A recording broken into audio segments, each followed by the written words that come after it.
राधिका राज और आप देख रहे हैं 4 का चक्रव्यूह। आज 4 के चक्रव्यूह की 4 ऐसी बड़ी खबरें आपको बताएंगे जिससे पूरे देश का माहौल ही हिल गया है। राजनीति से लेकर सुरक्षा, सामाजिक सद्भाव और धार्मिक संवेदनशीलता तक। 4 के चक्रव्यूह की सबसे बड़ी खबर आपको बता दें, कार के बाद अब ट्रेन से बम ब्लास्ट की साजिश रची गई और इस बार निशाना रहा यूपी। जबलपुर रेलवे स्टेशन पर वाराणसी महानगरी एक्सप्रेस ट्रेन के वॉशरूम में कुछ ऐसा लिखा मिला जिससे पूरे ट्रेन को खाली कराना पड़ा। बताएंगे आपको क्या कुछ मिला ट्रेन में।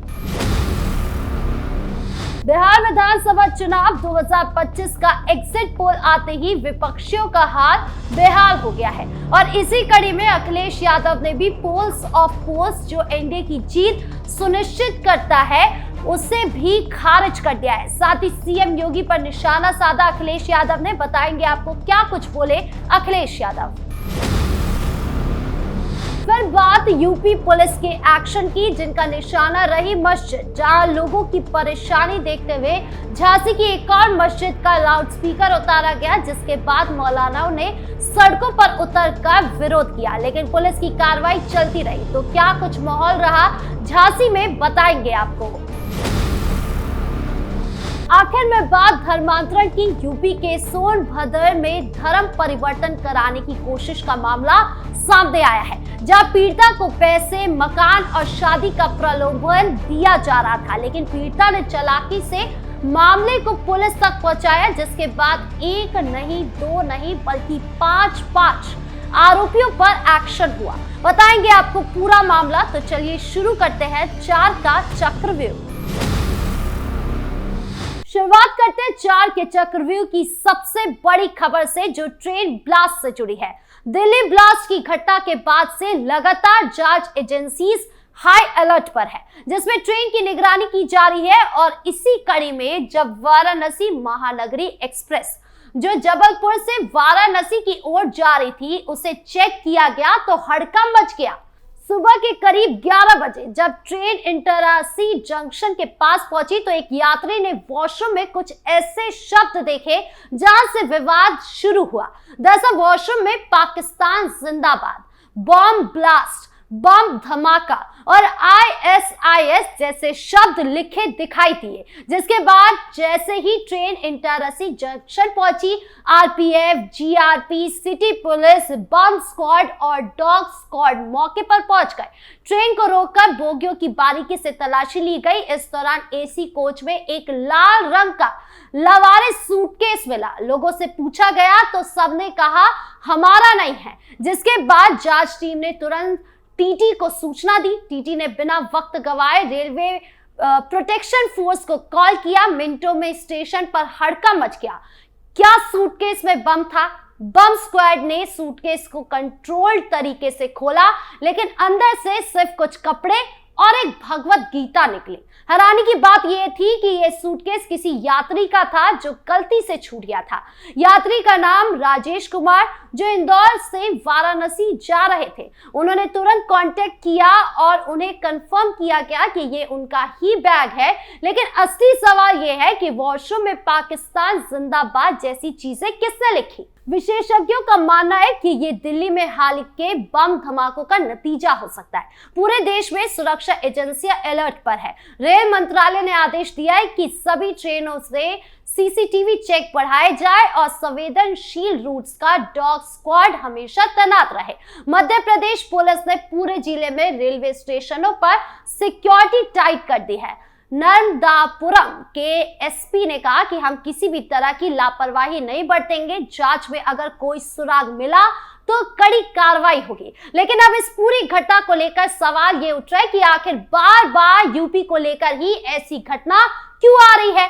क्या आतंकियों का निशाना काशी विश्वनाथ कॉरिडोर है या सीएम योगी जो हिंदुत्व की बात करते हैं उनको निशाना बनाने का मकसद है? क्योंकि जिस तरह से मामले सामने आ रहे हैं पिछले 4 दिनों से, कहीं से बॉम्ब ब्लास्ट की खबर आ रही है तो कहीं से आरडीएक्स मिल रहा है, ऐसे में ट्रेन की इस घटना को भी हल्के में नहीं लिया जा सकता है।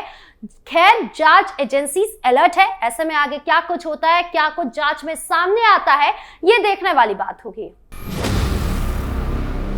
बढ़ते अगली खबर की ओर जो अखिलेश यादव से जुड़ी है। बिहार चुनाव 2025 के एग्जिट पोल्स 12 नवंबर को शाम को जारी हुए। चैनलों ने एनडीए को 200 से ज्यादा सीटें दी, जबकि महागठबंधन को मुश्किल से 80 से 90।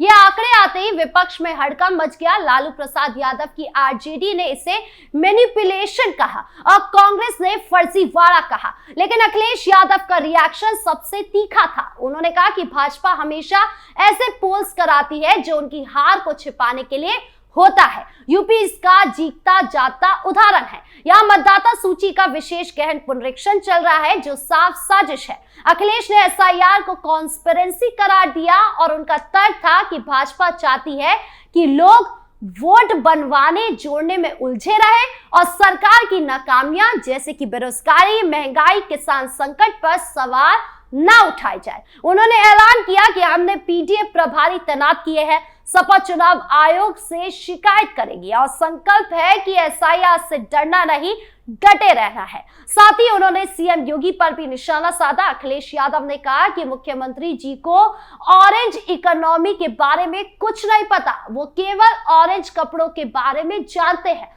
अखिलेश ने आगे कहा कि उनकी कुर्सी हिल रही है, इसीलिए सांप्रदायिक बयान देने लगते हैं। विजन से उनका कोई लेना देना नहीं है।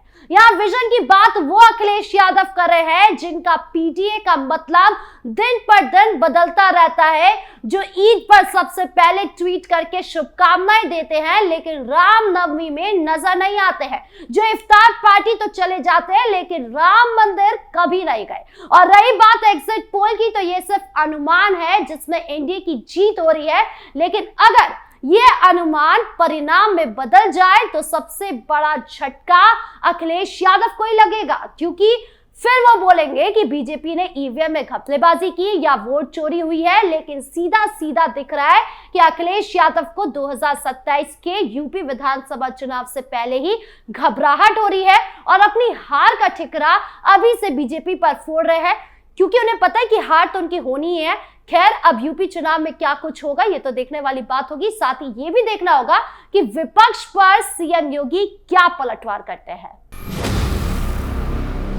बढ़ते तीसरी खबर की ओर जो झांसी से जुड़ी है, जहां जामा मस्जिद का लाउडस्पीकर उतारने की घटना ने पूरे इलाके में हड़कंप मचा दिया।